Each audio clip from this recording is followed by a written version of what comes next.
한 절씩 보도록 하겠습니다. 우리가 그들을 작별하고 배를 타고 바로 곳으로 가서 이튿날 모도에 이르러 거기서부터 바다라로 가서 베니게로 건너가는 배를 타서 건너가다가 구브로를 바라보고 이를 왼편에 두고 수리아로 향해 하여 두로에서 상륙하니 거기서 배의 짐을 풀려 함이더라. 제자들을 찾아 거기서 이를 머물더니 그 제자들이 성령에 감동하고 바울과 예루살렘에 들어가지 말라 하더라. 이 여러 날을 지낸 후 우리가 떠나갈새 그들이 다 그 처자와 함께 성문 밖까지 전송하거늘 우리가 바닷가에서 무릎을 꿇어 기도하고 우리는 배에 오르고 그들을 집으로 돌아가니라. 두로를 떠나 항해를 다 마치고 돌레마이에 이르러 형제들에게 안부를 묻고 그들과 함께 하루를 있다가 이튿날 떠나 가이사랴에 이르러 일곱 지파 중 하나의 전도자 리베이스에 들어가서 전문이라. 그에게 딸 넷이 있으니 처녀로 예언하는 자라. 여러 날 머물러 있더니 아가보가 한 선지자가 내게로부터 내려와 우리에게 와서 바울의 띠를 가져다가 자기 수적을 잡아내고 말하기를 성령이 말씀하시되 예루살렘에서 유대인들이 이같이 이 띠 임자를 결박하여 이방인의 손에 넘겨주리라 하늘 우리가 그 말을 듣고 그곳 사람들과 더불어 바울에게 예루살렘으로 올라가지 말라 하니 바울이 대답하되 여러분이 어찌하여 울어 내 마음을 상하게 하느냐. 나는 주 예수의 이름을 위하여 결박당할 뿐 아니라 예루살렘에서 죽을 것도 각오하였노라 하니 그가 고난을 받지 아니하고 네가 주의 뜻대로 이루어지자 하고 웃었노라. 이 여러 날 후에 여장을 부려 예루살렘으로 올라갈새 가이사랴에 여러 제자가 함께 가며 한 대자 두로사 나수를 데리고 가니 이는 우리가 그의 집에 머물려 합니다. 예루살렘에 이르니 형제들이 우리를 기꺼이 영접하거늘 그 이튿날 바울이 우리와 함께 야고보에게로 들어가니 장로들도 다 있더라. 바울이 무난하고 하나님이 자기의 사역으로 말미암아 이방 가운데서 하신 일을 낱낱이 말하니 그들이 듣고 하나님의 영광을 돌리고 바울을 이르되 형제여 그래도 모든 바에 유대인 중에 믿는 자 3명이 있으니 다 율법의 열성을 가진 자라. 내가 이방에 있는 모든 유대인을 가르치되 모세를 배반하고 아들들에게 할례를 행하지 말고 또 관습을 지키지 말라 한다 함을 그들이 들었도다. 그러면 어찌할꼬 그들이 필요한 그대가 무엇을 들으리니 우리가 말하는 이대로 하라. 서원한 네 사람이 우리에게 있으니 그들을 데리고 함께 결례를 행하고 그들을 위하여 비용을 내어 벌을 받게 하라. 그러면 모든 사람이 그들에 대하여 들은 것이 사실이 아니고 그래도 율법을 지켜 행한 줄로 알 것이라. 주를 믿는 이방인에게는 우리가 우상의 제물과 피와 목매어 죽인 것과 음행을 피할 것을 결의하고 편지하였느니라 하니 바울이 사람들을 데리고 이튿날 그들과 함께 결례를 행하고 성전에 들어가서 각 사람을 위하여 제사 드릴 때까지 결례 기간이 막게 될 것을 신고합니다. 아멘. 함께 기도하겠습니다. 한국에 가면 119 안심콜이라는 시스템이 있답니다. 그래서 어떤 사람이 위기에 당할 경우 소방대원에게 전화를 하면 거기에서 그 사람에 대한 모든 과거의 영역들을 다 가지고 있답니다. 그래서 신속하게 그 사람이 무슨 병이 있었고 무슨 약을 그 사람이 복용을 하든지 그 전에 받았던 것들을 다 가지고 있어서 응급 처치할 때 순식간에 한 초도 허비하지 않고 여기에 대응해서 그 사람의 목숨을 살릴 수 있는 시스템이라고 합니다. 여러분, 우리가 세상을 살면서 한 초도, 1초도 허비하지 않고 한순간도 허비하지 않고 살 수 있을까요? 우리가 순식간에 모든 것을 정확하게 우리가 이해하고 알고 실천하면서 살 수 있다면 우리의 생명뿐만 아니라 주위에 있는 모든 사람들의 생명까지 하나님께서 구원하는 일에 우리를 사용하실 줄 믿습니다. 우리는 우리 이 세상에 살면서 삶을 허비하지 않는 그런 삶을 살기를 원합니다. 에베소서에도 보면 이런 말씀을 합니다. 사도 바울이 크게 권면하며 외칩니다. 그런데 너희가 어떻게 행할지를 자세히 주의하여 지혜 없는 자 같이 하지 말고 오직 지혜 있는 자 같이 하여 세월을 아끼라. 때가 악하니라. 세월을 아끼라. 때가 악하니라. 세월을 아끼는 삶, 바로 성도의 지혜로운 삶이라고 사도 바울이 이야기를 하고 있습니다. 자, 세월을 아끼고 삶을 허비하지 않는 삶. 우리 NIV에는 이렇게 번역을 하고 있습니다. Making the most of every opportunity. Making the most of every opportunity. 라고 번역을 하고 있습니다. 세월을 아끼라 삶을 허비하지 말아라. 그 말씀을 우리가 보면 바로 순간순간 우리가 어떤 상황에 있든지 그 상황 속에서 하나님이 주시는 지혜를 통하여 가장 효율적이고 가장 하나님이 원하시는 삶을 사는 것을 기대하시는 것을 우리가 알 수가 있습니다. 우리의 큰 사랑 성교교회 또한 삶을 허비하지 않는 성도님들 그리고 교회가 될 수 있기를 주님의 이름으로 축원합니다. 그렇기 위해서 우리가 어떻게 해야 할까요? 그 원리들을 오늘 본문 말씀을 통해서 함께 은혜 나누기를 원합니다. 먼저 우리가 예상치 못했던 상황을 당한 경우들이 허다합니다. 아니 당연합니다. 인간 세상 속에서 살면서 우리의 1초 앞 바로 코앞의 일을 우리가 알 수 있습니까? 알지 못합니다. 어떤 일이 있을지 모릅니다. 그랬을 때 우리가 계획한 대로 다 진행되지 못하고 시간이 지체될 때 그런 상황 속에서도 우리는 주의하며 삶을 허비하지 않는 비결은 바로 사람에게, 즉 영혼에게 관심을 가지는 것입니다. 우리는 영혼에 관심 가지는 교회가 되어야 하겠습니다. 사도 바울이 가다가 예루살렘으로 급하게 가려고 배를 타게 됩니다. 그 배를 타고 가는 길에 그 배는 두로라는 곳에 머물게 됩니다. 그 두로라는 곳에 머물게 되는데 그것은 사도 바울이 원해서 된 것도 아니요, 사도 바울이 알고 있었던 것도 아니요, 그곳에 뭐 하러 갔습니까? 바로 배의 짐을 풀으려고 한 거예요. 배가 쭉 항해를 하다가 보면 군데군데에 그 짐들을 내려주기도 하고 수화물을 또 싣기도 하는 그런 과정인 것 같아요. 그래서 두로라는 그 항구에서는 많은 짐을 풀어야 하는 그런 상황에서 그래서 7일을 머무르게 됐었습니다. 그러면 여러분의 상황이 심정은 어떻겠습니까? 이 7일 하는 게 너무 아깝다. 7일 동안 우리가 열심히 달려가면 빨리 또 며칠 앞으로 갈 수 있을 텐데 이것도 어떻게 되나? 그래서 여러분 그 상황 속에서 그냥 죽치고 앉아 계시겠습니까? 여러분은 어떤 낙심한 그런 상황이 닥쳐오겠습니까? 아니면 이 사는 시간들을 어떻게 해야 되겠습니까? 사도 바울은 거기에서 제자들을 찾아 나섰습니다. 제자들이 찾아온 것이 아니라 사도 바울이 제자들을 찾아갔다는 거예요. 영혼을 사랑하는 마음, 사람들을 위하는 마음, 그의 생각 속에는, 그의 마음 속에는 삶을 허비하지 않는 참다운 지혜로운 성도의 삶 속에는 바로 어떤 상황이 있었든지 그 상황에서 사람들을 생각하는, 영혼을 아끼고 생각하는 그런 마음을 가져야 된다는 것을 우리가 알 수 있습니다. 능동적으로 움직여야 됩니다. 자발적으로 찾아놨어야 됩니다. 어떤 사람들이 우리에게 찾아와주는 그때서야 우리가 그 사람들을 케어하고 나눠주고 그것이 아니라는 것을 설명하고 있습니다. 지혜로운 자, 세월을 아끼는 자, 삶을 허비하지 않는 자, 그런 능력적으로 찾아나서서 사람들에게 영향 끼치는 그런 삶을 살게 되는 것을 이야기합니다. 두로에서 이 일이 있은 후에 7일 동안 그 제자들과 함께 했는데 참 신기해요. 가는 곳곳마다 이 사도 바울은 예루살렘에 갈 것을 하나님 성령님께서 마음에 감동을 주셔서 확신을 하고 움직이는데 이건 하나님의 뜻이야 라는 확신이 있었어요. 그랬는데 가는 곳곳마다, 들리는 곳곳마다, 만나는 사람마다 뭐라고 얘기합니까? 가지 마세요. 가지 마세요.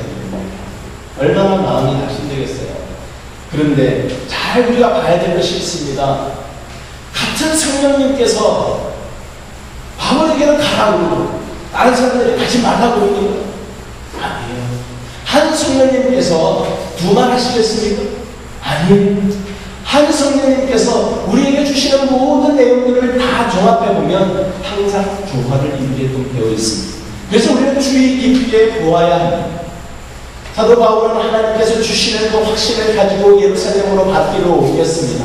근데 중간중간에 만나는 사람들은 뭐에 대한 이야기입니까? 사도 바울이 힘들 겁니다.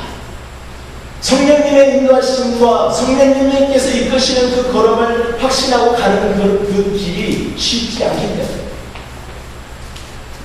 그래서 여기서도 보면 4절에 이런 이야기를 합니다. 그 제자들이 성령의 감동함으로 바울도 예루살렘에 들어가지 말라 하더라. 성령이 주체가 아니라 제자들이 주어요. 제자들이 자기네들이 보니까 사도 바울이 예루살렘에 가면 성령님께서 가르쳐 주셨는데 힘들 것이라는 거예요. 그걸 보니까 제자들이 가지 말아라 라는 이야기예요. 사람의 말과 하나님이 하시는 말씀을 잘 구분할 수 있어요. Making the most out of every opportunity. 사람들의 주린 소리에 귀 기울이지 마세요. 사람들이 옆에서 하는 이야기에 귀 기울이지 마세요. 하나님이 뭐라고 하십니까? 그 말에 귀 기울일 때 우리에게는 어떤 상황에서도 우리의 계획대로 생각대로 모든 것이 딱딱 맞아떨어지지 않아도 계획한 바대로 진행되지 않아도 그 상황 속에서 영혼에 관심 가지고 허비하지 않는 그런 삶을 우리가 살게 될 것을 말씀하고 있습니다. 두 번째 얘기 말씀합니다. 두 번째 우리 바울이 도착한 곳은 바로 가이사랴입니다. 가이사랴라는 곳에 도착했는데 거기에 가면 누가 있습니까? 빌립이라는 집사가 있습니다. 이 빌립이라는 사람은 보통 사람이 아니라는 것을 우리가 알고 초대교회에 7 집사를 세울 때 성령과 지혜가 충만한 사람 7을 세웠는데 그 중에 한 사람이 빌립. 스데반의 순교로 인하여서 곳곳에 많은 사람들이 흩어졌었어요. 그 흩어졌을 때 사람들이 가기 싫어하는 곳 사마리아 땅으로 갈 길을 옮겨 성령의 인도하심에 순종하며 나아갔던 사람이 빌립 집사입니다. 성령의 인도하심에 따라서 광야길로 갔더니 그곳에서 이디오피아 내시를 만나서 복음을 전하며 아프리카까지 복음이 전파되는 데 길을 문을 열었던 사람이 빌립 집사입니다. 빌립 집사는 복음의 역사 가운데서 이름을 떼내야 될 수 없는 큰 획을 그었던 유명한 사람이라는 것을 의미하고 있습니다. 빌립 집사를 모르는 사람은 없어요. 가이사랴에 갔더니 거기에 그 빌립 집사가 살고 있었습니다. 그 유명한 사람 집에 바울이 갔어요.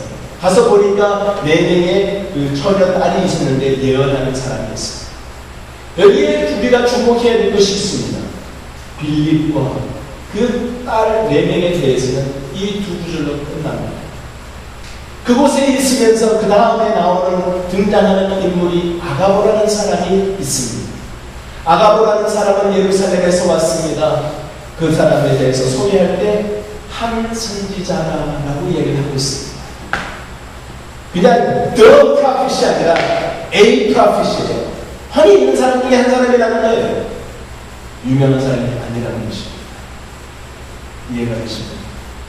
빌립의 집에서 그 거장인 사람 앞에서 이제 아가보라는 이름 없는 한 선지자의 이야기에 귀 기울이는 자들의 이 제자들 바울의 모습을 여러분 보십니다.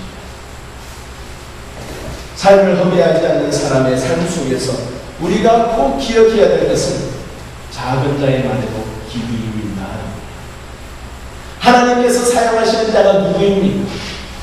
큰 자만 쓰십니까? 사람의 생각에서는 큰 자만 쓰기를 기대를 합니다. 아닙니다. 하나님 앞에서는 다 동일한 사람이에요. 학력이 높든 낮든 재력이 많든 적든 말을 잘하든 못하든 인물이 잘생겼든 못생겼든 영향이 있는 사람이 뽑은 백사람에 들어가든 안 들어가든 그것이 기준이 아니라는 거예요. 하나님의 기준에 있어서는 그 하나님의 중심을 보시고 하나님 앞에 쓰임받는 자, 하나님이 택한 자가 있다는 거죠. 그 자가 사람이 보기에는 큰 자일 수도 있겠지만 작은 자일 수도 있다는 것이기 때문에 우리는 작은 자의 소리에도 놓치지 말아야 합니다. 삶을 허비하지 않는 사람의 삶 가운데 우리가 놓치지 말아야 될 부분입니다.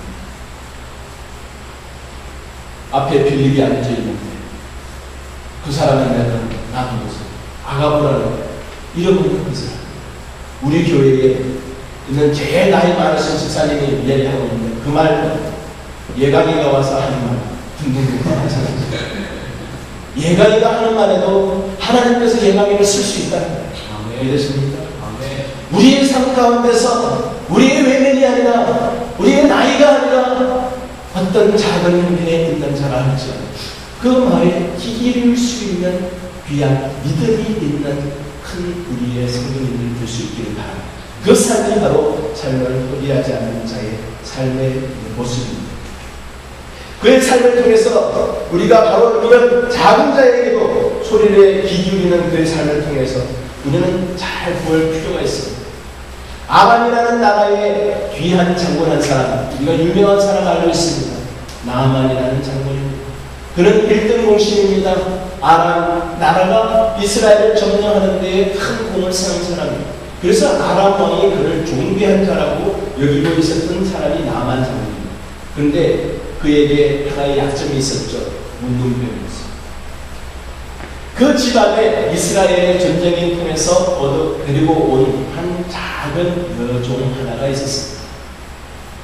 그 여종 작은 하녀가 자기 여주인에게 가서 하는 이야기입니다. 우리 주인이 이스라엘 땅에 있었을 때라면, 하나님의 사랑을 함께 있었더라면 다 나아질 수 있었을 텐데 라는 그 말을 합니다. 그 작은 하녀, 그 나라에 아람이라는 그 나라에 의문이 없었겠습니까? 공신들이 없었겠습니까? 학자들이 없었겠습니까? 지혜로운 자가 없었겠습니까? 그러나 나아만 장군, 그 작은 학자는 자기 집에서 부리는 여종, 그 여자 아이의 말에 귀 기울였습니다. 그 결과 어떻게 됐습니까? 엘리사에게 갔었다가 깨끗하게 나음을 얻는 결과가 생기지 않았습니다. 그러면 나만이라는 장군이 그 작은 여종의 말을 듣지 않았다면 그는 헛수고했었을 것입니다. 시간을 허비했을 것입니다. 사람의 선입관념으로 낮게 천하게 봤을 때는 그의 삶은 허비한 삶이었을 것입니다.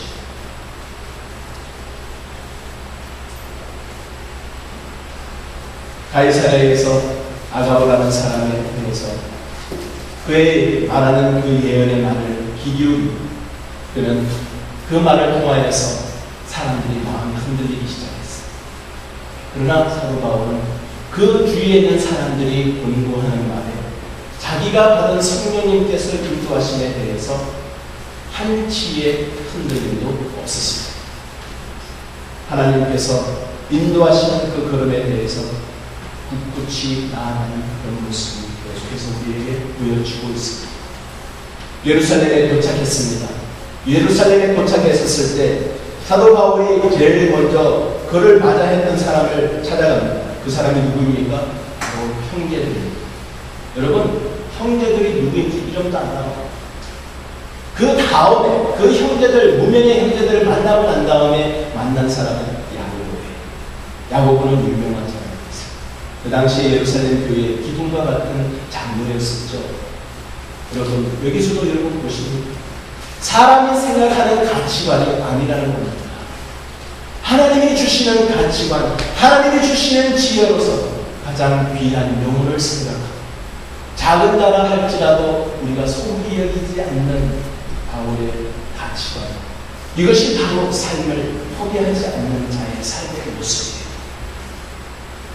야고보를 만나서 갑니다. 야고보를 만나서 그에게 하나님께서 하신 일을 쭉 설명을 합니다.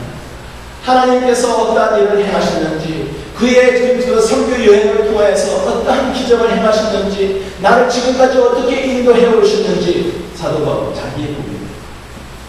우리가 경험한 하나님, 내가 또 체험한 하나님의 은혜, 말씀을 통해서 깨닫게 해주신 새로운 은혜, 여러분 우리 삶에서 매일매일 넘쳐날 수 있기를 바랍니다. 그렇게 하기 위해서는 어떻게 해야 됩니까? 말씀을 가까이 해야 되겠죠. 말씀을 가까이 하면서 확고한 가치관을 가지고 있을 때 우리는 어떤 주위에서 타협을 요청해와도 우리는 확고한 선을 지킬 수가 있어요. 저는 미국을 보면서 참 안타까운 마음이 많이 생깁니다. 미국은 처음에는 In God we trust, 우리가 의지하는 하나님 안에서 가는 그런 모토를 가지고 시작했다는 그들의 정치인들, 이제는 어떻게 됩니까? 모든 것을 다 받아주다 보니까, 한계선을 그어놓지 않다 보니까 주위에 있는 부르는 많은 사탄의 미혹의 영들로 인하여서 이 나라는 더 이상 In God we trust가 아니라 세상에 있는 사람들을 trust하는 그런 나라가 되어버리지 않았습니다. 여러분, 우리는 믿음을 가지고 한계성을 확보해야 됩니다. 신천지를 용납할 수 없습니다. 거짓된 것을 용납할 수 없습니다. 예배를 우리는 포기할 수 없습니다. 하나님의 말씀을 선포하고 진리가 선포되어지는 교회가 되는 것에 대해서 포기할 수 없습니다. 기도하는 것일 수 없습니다. 교회의 예배의 구성이 되는 중요한 요소들에 대해서 한치도 물러날 수 없는 그 한계선을 확보해야 됩니다. 주위에서 어느 누구든지 하나님의 예배하는 그 모든 요소들, 중요한 우리 본질적인 것에 대해서 흔드는 타협하기를 원하는 말에 대해서 여러분 꿋꿋이 대응하시길 바랍니다. 세상에 대해서도 마찬가지입니다. 한계선을 확보했기에 사도 바울은 야고보의 그 타협하려는 그 마음을 타협하되 그가 확고하게 그리고 흔들림 없이 자기의 의지를 지킬 수 있었습니다. 여기서 우리가 놓치지 말아야 될 것이 두 가지가 있습니다. 하나는 바울의 마음, 하나는 야고보의 마음. 야고보가 사도 바울에게 뭐라고 얘기합니까? 가서 사람들이 네가 온 것을 알 텐데 네가 온 것을 알면 네가 그 전에 할례 받지 않아도 된다라고 말을 해도 사람들이 이 유대인들이 싫어하는 내용을 네가 선포한 것을 알기에 사람들이 와서 너를 해할 것이다 라는 것을 야고보가 얘기합니다. 그러니 이제 이렇게 하자라고 타협할 것을 야고보가 제안합니다. 그 중에 하나가 뭡니까? 가서 우리한테 있는 서원한 사람이 있으니 이 서원한 사람을 데리고 가서 결례를 행하고서 와서 네가 율법을 행하는 사람인 것처럼 보이라는 타협을 제안합니다. 그러나 사도 바울은 언뜻 보면 그 타협에 응하는 것 같아 보입니다. 그러나 사도 바울의 고백을 통해서 그가 가지고 있는 타협하는 것 같아 보이는 삶 속에 마음 속에 가지고 있는 심정이 어떤지를 우리가 읽을 수 있어야 됩니다. 고린도전서 9장 20절에서 22절의 말씀을 보면 유대인들에게 내가 유대인과 같이 된 것은 유대인을 얻고자 합니다. 율법 아래에 있는 자들에게는 내가 율법 아래에 있지 아니하나 율법 아래에 있는 자같이 된 것은 율법 아래에 있는 자들을 얻고자 합니다. 율법 없는 자에게는 내가 하나님께는 율법 없는 자가 아니요 도리어 그리스도의 율법 아래에 있는 자이나 율법 없는 자와 같이 된 것은 율법 없는 자들을 얻고자 합니다. 약한 자들에게 내가 약한 자와 같이 된 것은 약한 자들을 얻고자 합니다. 내가 여러 사람에게 여러 모습이 된 것은 아무쪼록 몇 사람이라도 구원하고자 합니다. 사도 바울은 자기의 한계선을 그어놓고 그 본질적인 것은 절대로 넘어서지 않습니다. 하나님이 주신 그 복음의 사역 때문에 한 영혼을 구원할 수만 있다면 그가 비본질적인 것, 한계선을 넘어서지 않는 한도 내에서 그가 타협을 합니다. 비본질적인 것이기에 그는 그 서원한 사람들을 데리고 결례를 행합니다. 그것이 구원의 절대 요소가 아닙니다. 겉으로 보기에는 야고보가 타협을 제안한 것과 바울이 반응한 것이 같아 보입니다. 그러나 동상이동입니다. 야고보는 그의 가지고 있었던 마음의 의도, 야고보가 가지고 있었던 의도가 다르다는 이야기예요. 야고보는 어떤 의도입니까? 사람들이 네가 온 것을 알 텐데 22절 그러면 어찌할까? 그러면 어떡하? 사람들이 알 텐데 사람들을 두려워하는 야고보의 심정입니다. 삶을 허비하지 않는 자의 삶 속에는 사람을 두려워하지 않습니다. 하나님을 두려워합니다. 사람이 보기에 어떠하거든 저 사람이 나보고 뭐라 그러면 어떡하나? 저 사람이 나에게 어떻게 얘기해? 누가 나를 어떻게 볼까? 고민하십니까? 삶을 허비하지 않는 삶을 사는 포기하세요. 사람을 두려워하는 것이 아니라 하나님을 두려워하는 삶, 그 삶이 바로 온전한 삶을 허비하지 않는 삶을 사는 것입니다. 사람을 두려워할 것이 아니라 하나님을 두려워하고 하나님의 말씀에 뭐라고 하는지 보시기 바랍니다. 야고보가 그렇게 타협을 제안했었을 때 그 후에 어떻게 됩니까? 21장 그 다음 편에 나오는 내용을 보게 되면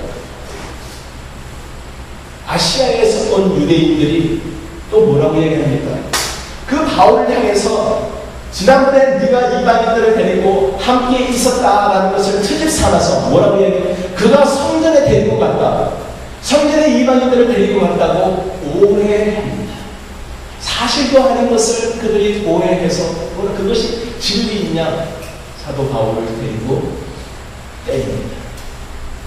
사람을 두려워하고 사람과 타협하고 사람의 소리에 귀 기울이면 결론은 똑같아요. 언젠가는 드러나요. 피할 수가 없다는 것이.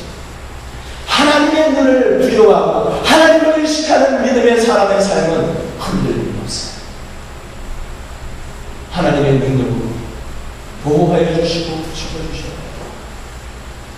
하나님의 선한 것을 이루어주세요. 이것이 우리의 삶 속에서 하나님을 두려워하는 이 마음이, 이 심령이, 이 믿음의 표현이 우리의 삶 속에서 그대로 표현되어질 수 있기를 간절히 소원합니다. 교회가 교회로서 교회의 역할, 교회가 성도가 성도다, 하나님의 자녀가 하나님의 자녀다. 언제나 믿음으로서 세상에서 인정받는 것은 바로 하나님을 삶의 모습에서 나타납니다. 여러분, 이 모든 것이 다 종합적으로 무엇을 의미합니까? 삶을 허비하지 않는 지혜로운 자의 모습을 의미합니다. 성도 여러분, 우리 모두 함께 연약한 우리들이기에 우리가 힘을 모아서 믿음을 가지고 온전히 서로를 세워 하나님 앞에서 삶을 허비하지 않는 삶을 삽시다. 아멘. 그런 삶을 살려고 옆에서 항상 격려하고 위로하십시다. 세워나가십시다. 말씀이 하나님의 말씀으로 인정받고 하나님의 말씀의 능력이 우리의 삶 속에서 그대로 보여주는 그런 삶을 허비하지 않는 삶을 살기 주님의 이름으로 간절히 축원합니다. 함께 기도하겠습니다.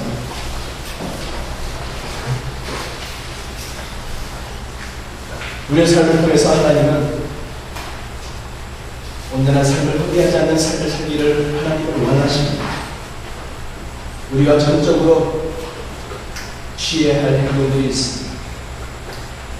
우리가 사람에게 관심을 가지고 어떤 상황에서 아무리 작은 자를 할지라도 그들에게 우리가 길을 주기고 있습니다.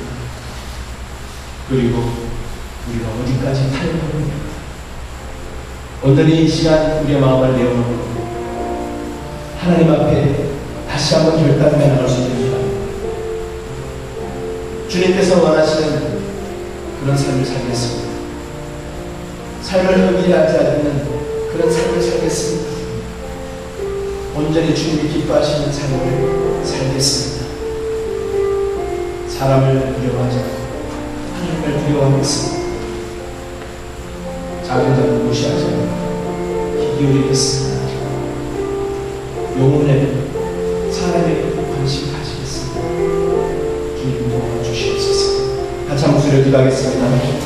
네, 하나님 아버지, 이 시간 주님 앞에 드리기 마음을 모아서 하나님 다시 한번